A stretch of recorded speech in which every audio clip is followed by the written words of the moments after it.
अब हमारी मोदी सरकार ने ये जो नया कानून लाया है उसमें जो हम एक माल एक्सपोर्ट करते हैं।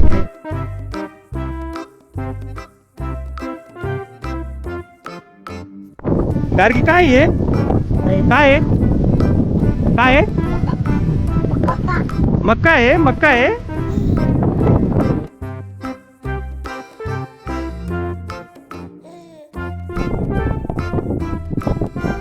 अरे बापरे, गार्गीनी काय उचलला?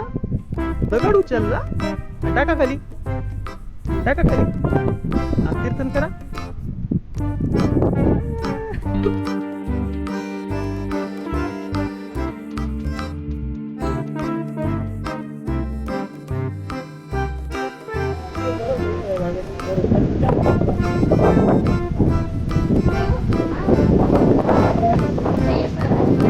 कोण?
अरे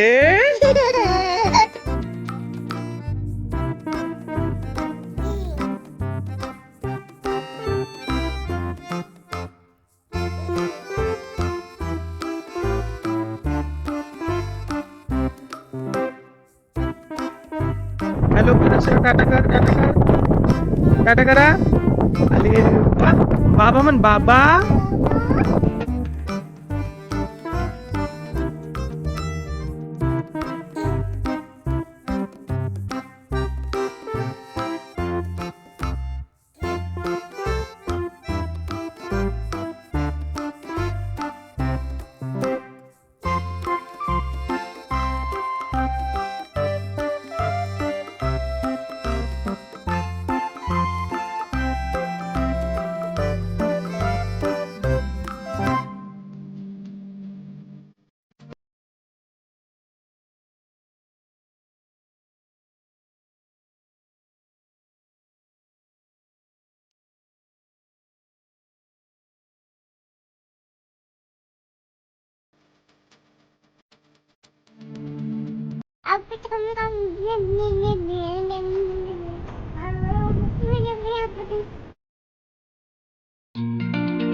सभी मित्रों को राम राम, जय श्री राम.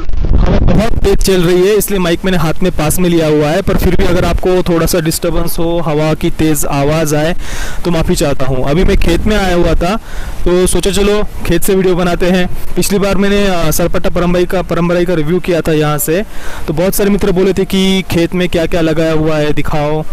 तो चलिए देखते हैं. ये देखिए, अभी ये चौल पिछली बार मैं आया था खेत में तब चौल नहीं थी, ये अभी अभी बनकर तैयार हुई है पिछले ही महीने. तो चलिए खेत में देखते हैं क्या क्या है. तो ये आप देख सकते हैं यहाँ पर टमाटर लगाए हुए हैं. ये बांध है यहाँ पर खेत का हमारा, वो सामने नीम का पेड़ दिख रहा है ना वहाँ तक. तो ये इधर ये चौल है, थोड़ा दूर से आपको मैं दिखाता हूँ. हवा बहुत तेज़ है. ये देखिए अभी अभी बनकर तैयार हुई है. तो ये टमाटर है, अभी करीब 20 दिन में तैयार हो जाएंगे निकालने के लिए. थोड़ा पास से दिखाता हूँ चलिए.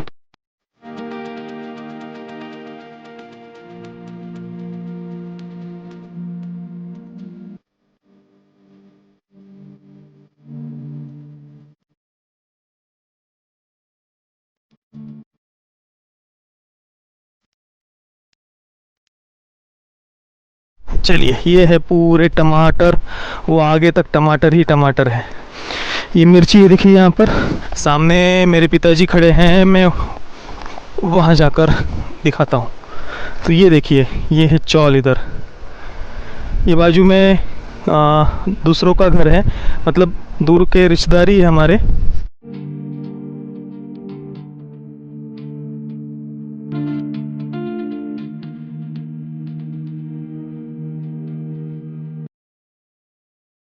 मेरे पिताजी के पास है गाड़ी अभी, और ये इधर मेरी माँ और पत्नी है कुएं के पास में। उस दिन कुएं के पास बैठकर वीडियो बनाया था, देखिए सरपट्टा परम्परा का। कुएं का पानी देखिए काफ़ी नीचे है। महाराष्ट्र में बाकी सब जगह तो बहुत बहुत बारिश आ रही है, पर हमारे यहाँ पर अभी इतनी नहीं है। गार्गी राम राम मन राम राम। ये देखिए ये पूरी सोयाबीन लगाई हुई है, और देखिए सामने मेरी माँ है।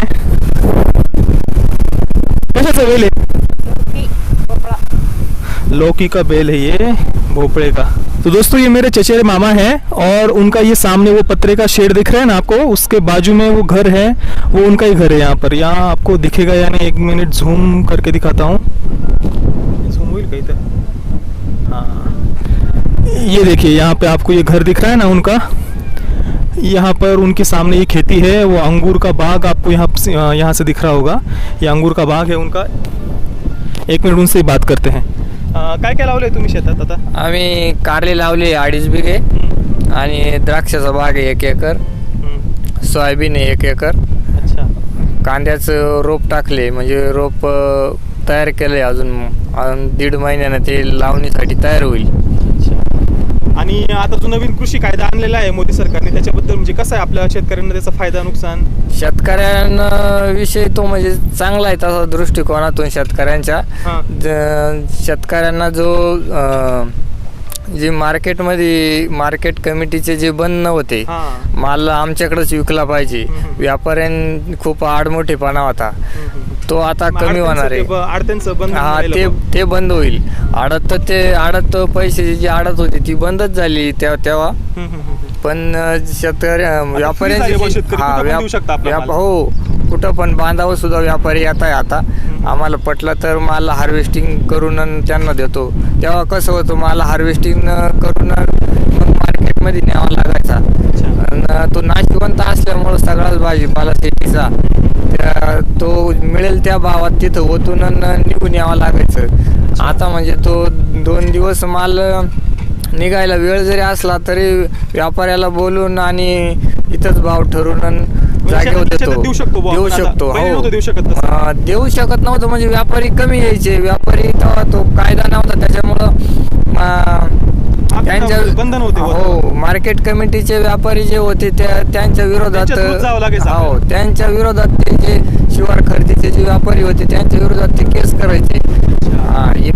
मग जेव्हा कायद्यात खूप अडचणी होत्या, हे फसवतील बा शेतकऱ्यांना, हे पैसे घेऊन पळून जातील, असं करतील तसं करतील, मग कारवाई व्हायची त्यांच्यावर. मग ते त्याच्यामुळेच पण ते बी शिवार खरेदीला येत नव्हते. आता ते कायदा मोकळा झाला, त्याच्यामुळे ते शेतावर डायरेक्ट बांधाव यायला लागले. हम जो माल एक्सपोर्ट करते वो पहले व्यापारीच करते थे. बाहर के देश में कोई माल भेजना है तो अब हमारे मोदी सरकार ने ये जो नया कानून लाया है, उसमें जो हम एक माल एक्सपोर्ट करते हैं, उसमें जो माल एक्सपोर्ट करने के लिए सब्सिडी दी है, और लाइसेंस भी हमें अभी मिलता है. और पहले क्या होता था, माल किसान बेचता था, लेकिन वहाँ की जो विदेश में जो रहते, जो पार्टी रहती, वो व्यापारी रहते, वो पैसा देने में कोई टाइम पर कोई भरोसा नहीं रहता था, दिक्कत आती थी. इसीलिए वह पहले किसान भी माल बेचते नहीं थे इतना ज़्यादा. अभी उनको टाइम पर पैसा देना बंधनकारक. हाँ सरकार जिम्मेदार है अभी, इसीलिए वो भी अच्छा हुआ. तो एक बार इनसे नाम पूछ लेते हैं. तुम नीलेश देवराम चौहान. तो ये देखिए दोस्तों, पिताजी अभी यहाँ पर काम कर रहे हैं. ये जो घास वगैरह है उसे निकाल रहे हैं फावड़े से. और ये गार्गी इधर देखिए खेल रही है. गार्गी, ए गार्गी, काय करते तू? राम राम म्हणा. राम राम. माझ्या टी शर्ट वर काय आहे? नामजी. रामजी आहे. अरे वा. राम राम म्हणा. राम राम. नाम. जय श्रीराम. जय श्रीराम.